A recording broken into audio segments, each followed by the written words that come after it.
कल हमने पढ़ा था नचिकेता के बारे में कि नचिकेता जो है वो बिल्कुल चाह रहा है कि और बिल्कुल तैयार बैठा है कि उसके पिताजी बस उसे बोल दे कि जा, मैंने तुझे मृत्यु को दिया। तो ऐसा ही होता भी है। और नचिकेता यमराज जी के पास भी चले जाते हैं और फिर वहां पे सबसे पहले वो यही मांगते हैं। उनको अपने पिता के ऊपर कोई गुस्सा नहीं है, नाराजगी नहीं है, और वो यही मांगते हैं कि मेरे पिता को सद्बुद्धि देना। तो यहाँ प्रेम था। ठीक है। तो कल यहाँ पर हमने पढ़ा कि पिता के प्रति उनमें क्रोध या हिंसा नहीं है, पिता के प्रति प्रेम है, लेकिन वो अच्छी तरह से जानते हैं कि उनके असली पिता कौन है। बात समझ में आ रही है कि वो अच्छी तरह से जानते हैं चिकेता कि ये जो पिता वजस्व दिख रहे हैं ये इनके पिता नहीं है, असली पिता कोई और है। तो कौन है असली पिता? तो वो कहते हैं जाति हमारी आत्मा, गोत्र हमारा ब्रह्म, और फिर आगे कहते हैं कि सत्य हमारा बाप है और मुक्ति हमारा धर्म। तो ये बात इतनी बड़ी है तो थोड़ा सा इसको हमें बहुत जरूरी है समझना। ठीक है। तो वो कहते हैं कि ये जो बात कही है कि हम मनुष्यों की पहचान, ये जो हम मनुष्य हैं, शरीर मिला हुआ है हमारा, मनुष्य है, तो हम मनुष्यों की पहचान हमारे शरीर, समाज, जन्म, जाति से हम मानते हैं। ठीक है। लेकिन असली ये पहचान हमारी नहीं है। हमारी असली पहचान क्या है? हमारी आत्मा, ब्रह्म मतलब परमात्मा, सत्य और मुक्ति से है।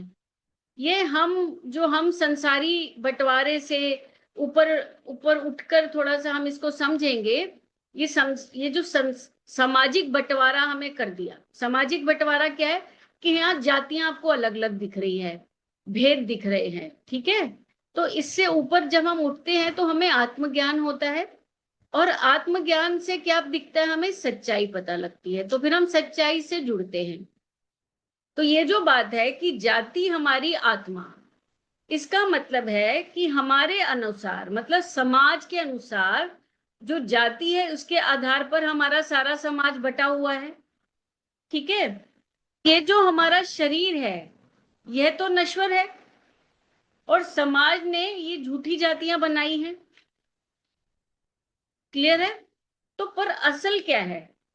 असल में हमारी जाति और हमारी पहचान तो हमारी अपनी आत्मा है, और आत्मा हम सबकी एक जैसी होती है, उसमें कोई ऊंच नीच या भेदभाव नहीं होता। बात समझ में आ रही है? तो इसीलिए उन्होंने बोला जाति हमारी आत्मा है। तो जाति हमारी, ये जो समाज ने बनाई है जाति, ये नहीं है। तो हमें इससे नकली जाति से डरने की जरूरत नहीं है। असली जाति हमारी हम आत्मा है। बात समझ में आई? फिर उन्होंने दूसरा सेंटेंस बोला, दूसरा वाक्य बोला, गोत्र हमारा भ्रम।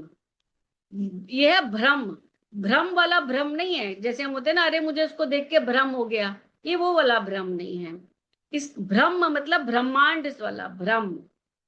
तो इसका मतलब है जो हम समझते हैं, गोत्र का मतलब क्या हम समझते हैं कि जो ऋषि मुनि है या जो हमारा कुल वंश है, इससे समझते हैं। पर हमारा असली वंश, हमारा असली वंश वो है हम जो ओरिजिन है। ठीक है। मतलब किसी हम सामान्य ऋषि से या किसी परिवार से नहीं है। क्लियर? बल्कि हम कहां से हैं? हम सीधे सीधे ब्रह्म से हैं, मतलब सीधे सीधे हम परमात्मा से हैं, और हम सब उसी एक परम सत्य का हिस्सा है। तो हम बटे हुए नहीं हैं, हम उसी परम सत्य का हिस्सा हैं। वो ही हमारा गोत्र है। फिर तीसरा उन्होंने बोला सत्य हमारा बाप है। तो इसका मतलब क्या हुआ? इसका मतलब ये हुआ, ये जो हमारे को देह मिली है, शरीर मिला है, तो इसका जन्म हम इससे समझते हैं, जिस पिता ने हमें शरीर को जन्म दिया है वही हमारा पिता है। लेकिन वो कह रहे हैं नहीं, हमारा असली जो पालनहार है, हम जिसकी पैदाइश हैं, वो तो केवल सत्य है और झूठ और दिखावे से परे है, और वो शाश्वत सत्य है, वही हमारा पिता है। बात समझ में आ रही है? फिर उन्होंने तीसरी बात बोली कि मुक्ति हमारा धर्म है। तो मुक्ति हमारा धर्म है का मतलब हमें किससे मुक्ति चाहिए? ये जो नकली संसार बना हुआ है, ये जो जाति के नाम पे हमें बांट दिया गया है, हमें हमारी ओरिजिनल पहचान से दूर कर दिया गया है। ठीक है, तो ये जो पुरानी रूढ़ियां हैं, इनसे हमें मुक्ति चाहिए, नकली धर्म से मुक्ति चाहिए। ठीक है, और किससे मुक्ति चाहिए? ये जो हम बोलते हैं मैं, जो हमने बोला अहम, जो हमने बोला मैं, जो हमने बोला हमारा अहंकार, जो हमने पीछे भी समझा था कि जब हम पैदा होते हैं तो हमारे पैदा होने के साथ ही एक बीमारी हमारे अंदर घुस जाती है, और वो बीमारी हमें दिखता तो है कि हम शरीर से बड़े अच्छे दिख रहे हैं, लेकिन अंदर अंदर वो हमारा सब खा रही है। ठीक है, तो हमें उस अहंकार रूपी मैं से, उससे भी मुक्ति चाहिए। हमारे अंदर कोई ये बात ही ना रहे। मैं कौन बोलता है? वो बोलता है अंदर जो अपने आप को बिल्कुल अलग दिखना चाहता है। वो चाहता है कि मैं ही केवल सबसे श्रेष्ठ हूं, जो हम में और आपस में भेद करना जानता है। ठीक है, तो हम आपस में जो समझते हैं कि तुम अलग हो, मैं अलग हूं, वो अलग है, ये अलग है, ये भेद किसने डाला? ये भेद हम सबके शरीरों के अंदर जो भेद डाला है वो मैंने डाला है, मैं रूपी उस बीमारी ने डाला है। बात समझ में आ रही है? तो हमें उससे भी मुक्ति चाहिए। क्लियर है? तो बोले ये खड़े हैं पिताजी, अच्छी बात है, पर एक परम पिता भी है, और अगर इस पिता का संबंध हमारे भीतर के झूठ से है तो ये जो है पिता, ये हमें स्वीकार नहीं है। तो जीना तो मुझे अपने ही साथ है ना, ये झूठ भीतर लिए लिए जी नहीं पाऊंगा। समझे? जीना मुझे किसके साथ है? अपने साथ। और झूठ क्या दिख रहा है? ये जो सामने पिता नकली दिख रहे हैं, तो असली पिता मेरे कौन है? वो। तो कब तक हम नकली झूठे रिश्तों में चलेंगे? समझ में आ रही है? तो कहते हैं श्रद्धा का अर्थ है सच, किसी भी कीमत पर, और किसी भी माने किसी भी कीमत पर, बिना किसी शर्त के। फिर वो कहते हैं कि बशर्त मतलब जहां सिर झुकाना नहीं वहां झुकेगा नहीं, चाहे कुछ हो जाए। जहां सिर उठाना नहीं वहां उठेगा नहीं, चाहे कुछ हो जाए। ये होती है श्रद्धा। चाहे कुछ हो जाए। क्या? चाहे कुछ हो जाए, कोई शर्त नहीं, कोई भविष्य नहीं, किसी की सुरक्षा नहीं, कोई पाबंदियां नहीं, कोई सीमाएं नहीं, तो कुछ तो अनंत हो जीवन में, कुछ तो अनंत हो हमारे जीवन में, उसी का नाम है श्रद्धा। समझ में आ रही है बात? तो वो कहते हैं कि मत कहो कि सच के प्रति मेरे मन में अनंत श्रद्धा है। ठीक है, वो कहते हैं झूठ बोलते हो तुम। पूछो अपने आप से, क्या झूठ के प्रति तुम्हारे अंदर एक अनंत वितृष्णा है तुम में? अनंत वितृष्णा का मतलब ये जो झूठ दिख रहा है, ये जो पाखंड दिख रहा है, ठीक है, तो ये जो अज्ञानता हमें दिख रही है चारों तरफ, क्या इससे मुझे घृणा है? क्या इस झूठ से मुझे नफरत है? समझ में आ रही है? तो कहते हैं पूछो अपने आप से। तो की बात है, बहुत आसान बात है ये कह देना कि मेरे पास सत्य के लिए बहुत श्रद्धा है। तो कहते हैं एकदम कोई भी बोल सकता है ये बात। तो सत्य क्या होता है? ना पकड़ा जा सकता है सत्य, ना देखा जा सकता है। किसकी बात कर रहे हो? हम सत्य की बात। समझ में आ रही है? तो सत्य के प्रति तुम में बहुत श्रद्धा है, ये मत बोला करो। अपने आप से पूछा करो, क्या झूठ के प्रति मेरे अंदर विद्रोह है? मतलब ये जो झूठ दिख रहा है, क्या झूठ को देख के भी हम अक्सर ऐसे ही करते हैं? झूठ दिख रहा है, अरे अब क्या करें, हम तो नहीं क्या कर सकते हैं, ठीक है जो है सब है। तो कह रहे ये है तुम सच्चे में, क्योंकि तुम्हारे अंदर झूठ को देख के विद्रोह ही नहीं उठता। तुम्हें गुस्सा ही नहीं आता गलत बात के लिए कि नहीं ये गलत है तो गलत है। ठीक है, तो ये है पूछने लायक सवाल। झूठ को हराने के लिए, झूठ को हटाने के लिए क्या मैं कोई भी कीमत चुकाने के लिए तैयार हूं? ये है पूछने लायक सवाल। ये है श्रद्धा का सवाल। बात समझ में आ रही है? तो फिर आचार्य जी कहते हैं कि मैं बार बार कहा करता हूं, अध्यात्म आंख बंद करके ध्यान लगाने का नाम नहीं होता। समझ में आ रही है? जो हम मेडिटेशन वगैरह करते हैं, हमें लगता है कि यही है ध्यान। वो कहते हैं अध्यात्म जो है आंख खोलने का नाम होता है। तो कुछ लोगों को शक हो गया, बोले हाँ हाँ आचार्य जी, हम जानते हैं आप आंख खोलने की बात कर रहे हैं ना, आप तीसरी आंख खोलने की बात कर रहे हैं ना। तो आचार्य जी ने कहा नहीं, नहीं बेटा, तीसरी आंख कोई नहीं होती। यही दो आंखें जब पूरी अच्छे से खुल जाती हैं तो इसी को तीसरी आंख बोलते हैं। तो तीसरी आंख कैसे खुलती है? ऐसा नहीं है कि हमने ऐसे बड़ी बड़ी फाड़ दी आंखें खोल दी, नहीं, ज्ञान की आंखें। ठीक है? तो इन्हीं दो आंखों से जब तुम निष्पक्ष होकर देखने लगते हो तो वही तीसरी आंख का खुलना है। कोई नहीं यहां से खुलेगी तीसरी आंख, यही है, यही दो आंखें हैं। पर इन दो आंखों को हम आधा ही इस्तेमाल करते हैं। इन्हीं दो आंखों को जब पूरा इस्तेमाल कर लो तो उसको कह लोगे कि मेरी तीसरी आंख खुल गई। तो बात समझ में आ रही है? तो कहते हैं वाह रे दो आंखें, तो आज तक पूरी पूरी खुली नहीं साहब, और साहब को चाहिए तीसरी आंख खोलना। ठीक है? तीसरी आंख क्या, पांचवी आंख नहीं चाहिए। और ये ले लो, दुनिया भर की आंखें भी ले लो। भाषा भी तो हमारी ऐसी है ना, अपनी आंखें पूरी ना पढ़े तो फिर गधे की आंख ले लो, कुत्ते की ले लो, भैंस की ले लो, अपनी ही दो पूरी आंखें खोलो भाई। बात समझ में आ रही है? तो फिर श्री कृष्ण कहते हैं निर्मल इंद्रिय हो जाओ। इंद्रियां जो दिखाएं उस पर मन का पूर्वाग्रह हावी ना हो जाए। मतलब ये जो हमारी इंद्रियां हैं, हमारी इंद्रियां क्या हैं? आंख, नाक, कान, जीवा, ये स्पर्श इंद्रियां है ना। तो हमारा जो इंद्रियां हैं ये सिर्फ देखने का काम करती हैं, ये हमें एक रॉ डाटा लाके देती हैं। समझ में आ रही है? और हमारा जो मन होता है, मन क्या करता है? मन के पास अपना एक एक्सपीरियंस है, और वो उस एक्सपीरियंस को जब भी कोई बात होगी वो उस एक्सपीरियंस को, पुराने एक्सपीरियंस को लगा देगा। ठीक है? तो उससे क्या होगा कि हमें जो सत्य दिख भी रहा है हम उसको नहीं देखेंगे। क्यों? क्योंकि हमारे मन ने हमें कह दिया नहीं नहीं वो तो ऐसा हुआ था, इस पर यकीन नहीं करना। ठीक है? तो वो यही कह रहे हैं, श्री कृष्ण यही कहते हैं कि निर्मल इंद्रिय हो जाओ।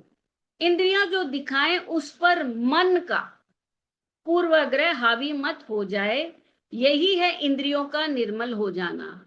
समझ में आ रही है? ठीक है? तो नहीं तो आंख थोड़े ही झूठ बोलती, तथ्य तो आंख ही दिखाएंगे ना। समझ में आया?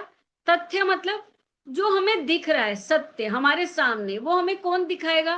वो हमें आंखें दिखाएंगी। तो हमारी आंखें एक कैमरे का कैप्चर करने का काम करती है। ठीक है? बस ये है कि आंखें जो दिखाती हैं, मन उसका अपने स्वार्थ के अनुसार कुछ और ही विकृत अर्थ कर लेता है। विकृत अर्थ मतलब कुछ भी बेकार सा अर्थ लगा देगा, नकली, झूठा, तुम्हारे अंदर गुस्सा पैदा करने वाला। जैसे आपने मेरे लिए मदद किया और कभी मेरी लड़ाई हुई होगी आपसे, तो मैंने अपने मन, मेरे मन ने धारणा बना ली कि आप कुछ भी मेरे लिए अच्छा करोगे ही नहीं। तो आप मेरी मदद करने आ रहे हो, मुझे चोट लगी है, मैं बीमार हूं, आप मुझे खाने को ला रहे हो, तो मेरे मन में आएगा नहीं नहीं नहीं नहीं, इससे नहीं लेना, इससे नहीं लेना, ये तो कुछ जहर ही खिला देगा, ये तो कुछ गलत ही खिला देगा। ठीक है? तो ये उसका जबरदस्ती एक विकृत अर्थ कर देता है। कौन? हमारा मन। क्लियर हो रही है बात? तो आंखों ने जो दिखाया वो सब बेकार चला जाता है। आंखों ने तो आंख तो दिखा देगी, आंख दिखा देगी, आपको दिखा के भी नहीं दिखेगा, क्योंकि उससे आपका स्वार्थ उल्टा जुड़ा है कुछ। तो स्वार्थ किसने जुड़ाया उल्टा? हमारे मन ने। ठीक है? तो किसी के साथ जब हमारा कोई पुराना एक्सपीरियंस खराब हो जाता है तो हम अपने मन में एक पक्का यकीन कर लेते हैं कि ये तो फलाना फलाना गलत ही है, ये जब भी कुछ मुंह से बोलेगा गलत ही बोलेगा। चाहे वो हमारे लिए आज कितना भी अच्छा हमारे लिए कर रहा है, लेकिन हमारे मन ने पहले से ही तैयार है। वो जैसी मुंह भी खोलेगा हम कहेंगे अरे ये तो वही मेरे को दुखी करने वाली बात बोलेगा, मुझे नीचा दिखाने का बात बोलेगा। जबकि आंखें देख रही हैं, आंखें दिखा रही हैं कि देखो वो तुम्हारे लिए इतना इतना पैसा खर्च करके लाया, या तुम्हारे लिए जाके अपना टाइम लगा के पैसा लगा के सब कुछ इंतजाम दे रहा है। फिर भी हमारा मन हमारे पूर्व जो हमारे जो एक्सपीरियंसेस हैं, प्रीवियस एक्सपीरियंसेस हैं, उसके बेस पे उस अर्थ का उल्टा ही अर्थ लगाएगा कि फलाना केवल अपने स्वार्थ के लिए कर रहा है, तो जबकि ये हमारा मन ऐसा उल्टा कर रहा है। क्लियर है? क्यों हमारा मन ऐसा करता है? क्योंकि उसने एक अपने हमारे माइंड ने एक पैटर्न बिठा लिया। अब वो बड़े कंफर्ट जोन में चला जाता है हमारा मन। तो अब हमारे को कोई कुछ भी कहेगा, कुछ भले की बात भी कहेगा, तो हम जबरदस्ती उस कंफर्ट जोन से बाहर नहीं आना चाहते, हमें उसमें दिक्कत होगी, परेशानी होगी, इसलिए हमारा मन हमें कुछ भी करने नहीं देता। बात समझ में आ रही है? क्लियर है? तो बोलते हैं कि आप एक एग्जाम्पल लीजिए कि कहीं पे खिड़की पे कूड़ा पड़ा हुआ है और आप आए वहां पे। मान लीजिए आपका घर है, आप सारा दिन अपने घर में रहते हैं और मैं आपके घर में आई, तो वहां पे खिड़की पे कूड़ा पड़ा हुआ है। तो मैंने बोला अरे ये क्या है? तो आपने भी अचानक से देखा अरे हाँ ये तो कूड़ा है। तो मतलब क्या पहली बार देख रहे हो क्या कूड़ा? ठीक है, तो आपका घर आप तो रोज ही देख रहे हो ना, लेकिन आज आप एक्चुअली पहली बार देख रहे हो। ठीक है, कैसे? आंखें देख रही थी, कूड़ा पड़ा हुआ है, हमारी आंखों के सामने चीज पड़ी होती है, हमें नहीं दिखती। क्यों नहीं दिखती? क्योंकि वो आंखें देख रही हैं और मन देखने से इनकार कर रहा था। क्लियर हो गया? हमारे सामने कोई चीज पड़ी है, हमें दिख रही है, लेकिन फिर भी नहीं दिख रही। क्यों? क्योंकि मन ने उस डेटा को देखा ही नहीं। तो आंखों ने केवल एक कैमरे की तरह एक चीज को देखा, फोटो ली, लेकिन मन ने उसको पढ़ा ही नहीं, देखा ही नहीं कि वो क्या है, सही है गलत है। क्लियर है? तो आंखों ने नहीं देखा। हो ऐसा, तो ऐसा तो हो नहीं सकता कि आंखों ने नहीं देखा, एक्चुअली मन ने नहीं देखा। मन ने उस कूड़े को देखने से मना कर दिया, क्योंकि मन के लिए वो इंपॉर्टेंट नहीं है। ठीक है, तो कहते हैं मन देखने से इनकार कर रहा था। सब देखा है आपने, क्या नहीं देखा? सारी सच्चाई पता है आपको, क्या नहीं पता? बस अपना नहीं पता। जब अपना नहीं पता होता तो अपने भीतर झूठ होता है। तो बाहर का जो यथार्थ है, जो सच है, दिख भी रहा हो, तो भीतर का झूठ उसको, उस यथार्थ को घुमा देता है फिरकी की तरह। समझ में आ रही है बात? कुछ भी उल्टा पुल्टा अर्थ कर देता है। क्लियर?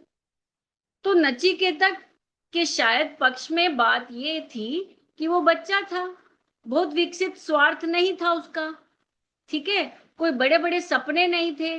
अभी ये भाव नहीं आया था उसमें कि पिताजी का जो सारा भौतिक धन संपदा है, जो पूरा मकान, रुपया, पैसा, गाय वाय सब कुछ है, मैं उसका उत्तराधिकारी हूं। आप भी बच्चे बने रहिए, कुछ उम्र हो जाए, भीतर से बालक रहिए। मतलब कि ये हमारे जीवन में भी ऐसा आ सकता है। तो जरूरी नहीं है कि वो छोटी उम्र का था तो उसको इन सब का अर्थ नहीं पता। वो कहते हैं कि चाहे हम कितनी भी उम्र के हो जाएं, हमें कभी भी सत्य के लिए इन चीजों के उसमें जैसे ये सब चीजों के देख के सत्य को छोड़ नहीं देना चाहिए। समझ में आ रही है बात? इनके लालच में सत्य को नहीं छोड़ना चाहिए। ठीक है, तो कह रहे हैं चाहे कितनी उम्र हो जाए, हमेशा आप बालक ही बन के रहिए, तभी जीवन कटेगा। क्योंकि जब हम बड़े हो जाते हैं तो हमारी नाक आ जाती है बीच में। बालक के मन में नाक नहीं आती, बालक एकदम भोला भाला होता है। तो ता उम्र आप भोले भाले ही बच्चे की तरह ही रहिए। जब तक बच्चे की तरह रहेंगे, सत्य आपके साथ रहेगा। क्लियर? तो इन इन दिनों एक तरफ से अच्छा, यहां तक बात समझ में आई? ठीक है, तो फिर वो कहते हैं तुम मन में लोच रखो। ठीक है, मन में एक हरापन रहे। लकड़ी जैसे टूट जाती है तो दोबारा नहीं जुड़ती, पर जो शाखा हरी हो, वो थोड़ा उसमें कुछ टूट भी जाए तो वो आगे बढ़ जाती है। जहां हरापन होता है वहां जीवन होता है। जहां हरापन होता है वहां टूटने से बहुत डर नहीं लगता। आपको पता है, एक तरफ को कटोगे कि टूटोगे तो दूसरी तरफ को बढ़ जाओगे। मुड़ सकते हो, झुक सकते हो, नए रास्ते तलाश सकते हो, प्रकाश की ओर बढ़ सकते हो। बात समझ में आ रही है? छोटी छोटी चीजों से डरो मत। कुछ हो गया, अपने अंदर जीवंत रखो, हरापन रखो कि कुछ हो जाए मैं डरूंगा नहीं। कोई छोटी सी चीज है, टूट गई, क्या हो गया, दोबारा हो जाएगी। क्लियर हो रही है बात? वो कहते हैं आप बेलों को देखिए, जो बेल हम लगाते हैं ना, हरियाली की, तोरई की बेल या कोई भी बेल, या आप ऐसे कह सकते हो जैसे आ, कोई भी जो बेल होती है, सूरजमुखी का फूल ले लो या कोई भी, वो क्या करती है, वो बेलों को देखो कैसे सूरज की ओर मुख करके रहती हैं। और ये भी नहीं कि उनको इसमें हफ्ते महीने लगते हो। आप रात में देखिएगा कभी और सुबह देखिएगा, जैसे सूरज उगा वो ऐसे थोड़ा सा मुड़ जाती है सूरज की ओर। ये होती है नचिकेता होना, ये होती है श्रद्धा। मुझे अपनी परवाह नहीं, जिधर सूरज है उधर मैं हूं। मुझे अपनी परवाह नहीं, जहां सत्य है मैं वहां हूं। समझ में आ रही है बात? कोई पूछेगा किधर को देख रही हो, मेरा अपना तो कुछ है ही नहीं ठिकाना, जिधर सूरज है उधर मैं हूं। क्लियर? तो जो फूल होता है, सूरजमुखी का मुखी का फूल होता है, या एक फूल होता है जिसे नौबज्जी बोलते हैं, वो जो फूल है या कोई भी फूल आप देख लीजिए, वो कैसा होता है, एकदम मुलायम। कोई स्ट्रांग नहीं होता, बहुत मजबूत नहीं होता, एकदम मुलायम, नरम। ठीक है, पता नहीं उसकी स्थान, मतलब उसको ये भी नहीं पता फूल को कि मैं कब तक जिंदा रहूंगा। क्लियर है? तो ऐसे इसीलिए बोलते हैं, जो एक फूल होता है नौबज्जी, उसको नौबज्जी इसलिए बोलते हैं क्योंकि सुबह 9 बजे तक वो पूरा खिल जाता है अच्छी तरह से। ठीक है, और मतलब 9 बजे को वो बहुत खुशी मनाता है। कैसे मनाता है? वो ऐसे मनाता है, आ, जैसे सूरजमुखी का फूल है, सबने अच्छे से देखा है। ठीक है, वो क्या करता है, वो ऐसे ऐसे पूरा ही झुक जाता है, ऐसे ऐसे ऐसे ऐसे पूरा झुकता है। और 9 बजे का जो फूल होता है वो शाम को होते ही अपने आप बंद हो जाता है फूल। ठीक है, जैसे आप पाते हो 3 बजे हैं तो 3 बजे तक पूरा खिल जाता है। सुबह 7 बजे, 7:30 बजे जैसे जैसे सूरज उगता है, वो सूरज की तरह उसकी तरफ मुंह खोलना शुरू करता है। जहां जहां सूरज मुड़ता है उधर मुड़ता जाता है। क्लियर है? और 3 बजे तक पूरा खिल जाता है। ठीक है, और जैसे ही शाम होती है, जैसे जैसे सूरज ढलता है, वो अपने आप सिकुड़ना सिकुड़ना सिकुड़ना शुरू हो जाता है। क्लियर हो रही बात? और फिर एकदम बंद हो जाता है। क्लियर? तो कहते हैं ये होती है श्रद्धा। मेरा अपना कुछ नहीं, जिधर का सूरज उधर के हम। वो जैसा बताएगा वैसा करेंगे। और किसी दिन यदि सूरज नहीं उगेगा तो हम भी अपनी आंखें नहीं खोलेंगे। हमारी आंखें हमारे लिए नहीं खुलती, हमारी आंखें उसके लिए खुलती हैं। अगर किधर को भी नहीं होगा किसी दिन सूरज, तो हम किधर को भी नहीं खिलेंगे, किधर भी नहीं दिखेंगे। ये है श्रद्धा। जैसे हम अपने लिए जी नहीं रहे, हम जी रहे हैं उसके दर्शन के लिए। ये हमारी हमारी आंखें नहीं है, ये हमारी आंखें उसके साथ अब बंध गई हैं। समझ में आ रहा है? वो निकलेगा तो हमारी आंखें खुलेंगी। क्या देखें अपने को, हमारी हस्ती में है क्या, कुछ है क्या? एकदम निर्बल से, कमजोर से बेल जैसे हैं हम। ठीक है, और नौबज्जी है, वो कितना असुरक्षित पौधा है, कितना असुरक्षित फूल है, एकदम मुलायम। ऐसे आप हो जाइए। उसको ऐसे 2 उंगलियों के बीच में रख लीजिए, टूट जाएगी। हमारी हस्ती में क्या रखा है? हम अपना क्या बचाएं? हमारे पास है क्या बचाने लायक? मिट्टी से उठे हैं और इस मिट्टी ने हमें प्राण, हमारे अंदर प्राण भर दिए। बस इतने ही प्राण हैं हमारे अंदर, ठीक है? कितने? बेल जितने। तो मिट्टी ने प्राण दिए और प्रेम हमारा किससे है? प्रेम हमारा उस सत्य से है, उस परम सत्य से है। क्लियर हो गया? तो ये है श्रद्धा। तो संतों ने भी बहुत से भजन गाए हैं। उसमें एक भजन ये भी है, कौवे के ऊपर है, सारा तन खाइयो मत, है ना? ऐसे एक भजन है कौवे के ऊपर, है बड़ा अच्छा भजन है। कागा सबतन खाइयो, चुन चुन खाइयो मांस, ये दो नैना मत खाइयो, इसे पिया मिलन की आस। समझ में आ रही है? हमें उस सत्य से मिलने की आस है, बस ये आंखें बची रहे उसको देखने के लिए। क्लियर हो गया? तो ये है श्रद्धा।